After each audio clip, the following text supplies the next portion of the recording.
전세금 1억 8천만 원. 집주인이 죽자 상속인들이 한 말. 안녕하세요, 버딩미. 당신이 판사라면?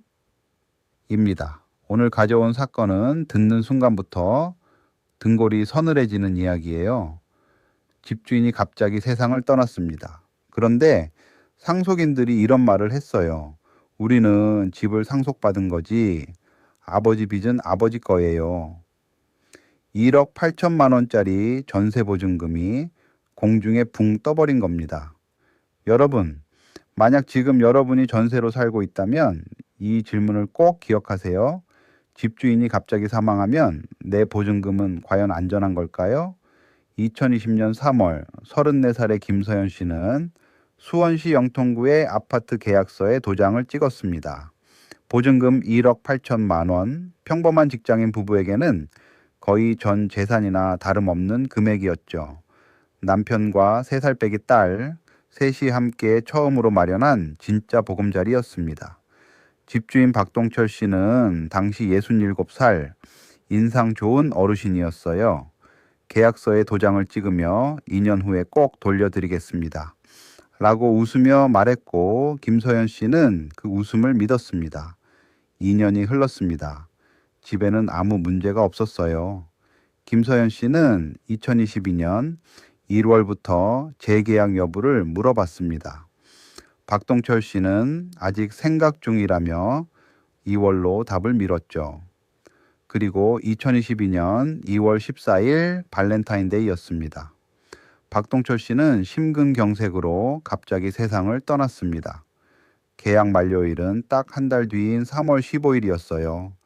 장례식장에서 김서연 씨는 고인의 아들 박민수 씨를 만났습니다. 41살의 박민수 씨에게 조심스럽게 전세금 반환 시기를 물었죠. 돌아온 말은 차가웠습니다. 지금 그런 얘기 할 때예요. 일주일을 더 기다렸지만 전화는 받지 않았습니다. 3월 10일 불안한 마음에 등기부등본을 떼어본 김서연 씨는 이상한 점을 발견했습니다. 아파트는 이미 박민수 씨와 여동생 박지은 씨 앞으로 상속 등기가 완료돼 있었어요.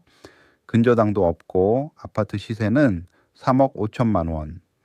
전세금을 돌려주는데 아무 문제가 없어 보였습니다. 그런데 왜 연락을 피하는 걸까요? 계약 만료 하루 전인 3월 14일 김서연 씨는 박민수 씨를 퇴근길에 직접 붙잡았습니다. 전세금 돌려주세요.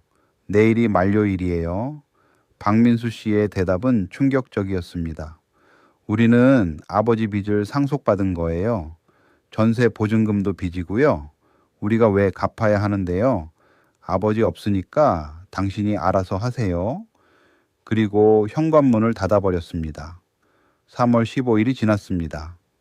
김서연 씨 가족은 이사 갈 곳도 전세금도 없이 그 집에 그대로 남았습니다. 새 전세를 구하려면 1억 8천만 원이 필요했고 은행 대출도 불가능한 상황이었죠. 4월 김서연 씨는 결국 소송을 제기했습니다. 그리고 법정에서야 비로소 박민수 씨가 연락을 피운 진짜 이유를 알게 됩니다. 자, 이 사건의 핵심은 바로 이겁니다. 박민수 씨는 법정에서 예상 밖의 카드를 꺼냈어요. 저희는 한정 승인을 했습니다.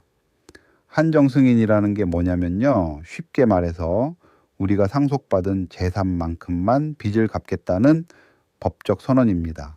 그 자체는 완전히 합법적이에요.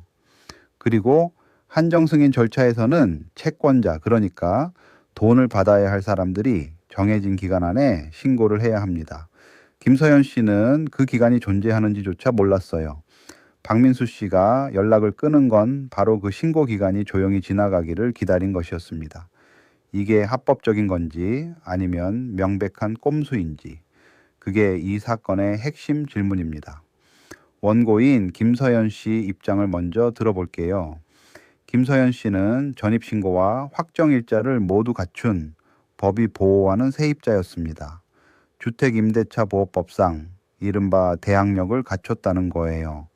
이 말은 집이 팔리거나 주인이 바뀌어도 세입자로서의 권리를 주장할 수 있다는 뜻이죠. 게다가 아파트 시세 3억 5천만 원에서 대출 1억 2천만 원을 제하면 순자산이 2억 3천만 원이 넘습니다. 전세금 1억 8천만 원을 돌려줄 여력이 분명히 있어요. 박민수 남매가 의도적으로 연락을 피해서 채권 신고 기간을 날려버린 건 상식적으로 봐도 정당하지 않습니다. 주거는 생존권이에요. 한 가족이 갈 곳을 잃게 된 겁니다. 이번엔 피고인 박민수 씨 입장을 들어볼게요. 박민수 씨 쪽의 논리도 법적으로는 허술하지 않습니다. 한정 승인은 민법이 인정하는 합법적인 상속 방법이에요. 법원이 공식적으로 공고한 채권 신고 기간이 있었고 원고는 그 기간에 신고를 하지 않았습니다. 법을 몰랐다고 해서 상속인이 책임져야 하는 건 아니라는 거죠. 상속인에게 세입자에게 직접 알려줄 의무가 법에 규정된 것도 아닙니다. 한정승인 제도 자체가 상속인이 부모의 빚 때문에 인생이 망가지는 걸 막기 위해 만들어진 겁니다. 제도를 합법적으로 활용한 것뿐이라는 주장이에요. 여러분은 어느 쪽 손을 들어주시겠습니까? 법대로라면 신고를 못한 세입자가 불이익을 감수해야 할까요? 아니면 주거권은 그보다 훨씬 강하게 보호받아야 할까요? 지금 버딩미 블로그에서 직접 투표해 보실 수 있습니다. 원고와 피고 여러분의 선택이 어느 쪽인지 눌러보세요. 투표에 참여하신 분들께는 실제 판결 전문이 공개됩니다. 과연 판사는 어느 쪽에 손을 들어줬을까요? 그리고 판결이 여러분의 예상과 같을지 아니면 완전히 다른 방향으로 흘렀을지 지금 바로 확인해 보세요. 자, 드디어 실제 판사는 어떤 결정을 내렸을까요? 재판부는 원고 김서연 씨의 손을 들어줬습니다. 하지만 전액은 아니었어요. 판결의 핵심 논리는 이렇습니다. 민법 제1028조는 분명히 채권 신고를 하지 않은 채권자를 변제 대상에서 제외한다고 규정하고 있어요. 원칙적으로는 박민수 씨의 주장이 맞는 겁니다. 그런데 주택임대차 보호법은 결이 다른 법입니다.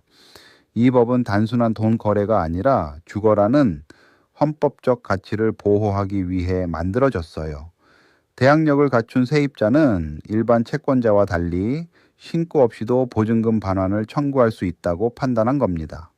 다만 재판부는 한정 승인의 취지도 완전히 무시하지 않았어요. 아파트 시세 3억 5천만 원에서 대출금 1억 2천만 원을 제하고 상속세와 장례 비용 등을 추가로 공제한 순상속 재산을 약 1억 5천2백만 원으로 산정했습니다. 김서연 씨가 돌려받은 금액은 1억 8천만 원이 아닌 1억 5천2백만 원이었어요. 2,800만 원은 끝내 돌려받지 못했습니다. 박민수 남매가 연락을 의도적으로 회피한 점은 신의칙, 즉 서로 신뢰를 저버리지 않아야 한다는 원칙에 반하지만 그것만으로 한정 승인 자체를 무효로 만들 수는 없다고 봤습니다. 이 판결이 우리 일상에 알려주는 교훈은 명확합니다. 알아두면 반드시 도움이 됩니다. 첫째, 집주인이 사망했다면 즉시 상속 절차를 확인하세요. 등기부등본을 떼어 상속 등기 여부를 확인하고 법원에 한정 승인 신고가 접수됐는지 조회해야 합니다. 법원 인터넷 등기소와 대법원 사이트에서 확인할 수 있어요. 둘째, 한정 승인 공고가 났다면 반드시 채권 신고 기간 안에 신고하세요. 통상 공고 후 2개월 이내입니다. 이때 전세보증금 반환 채권을 명시해서 신고해야 합니다.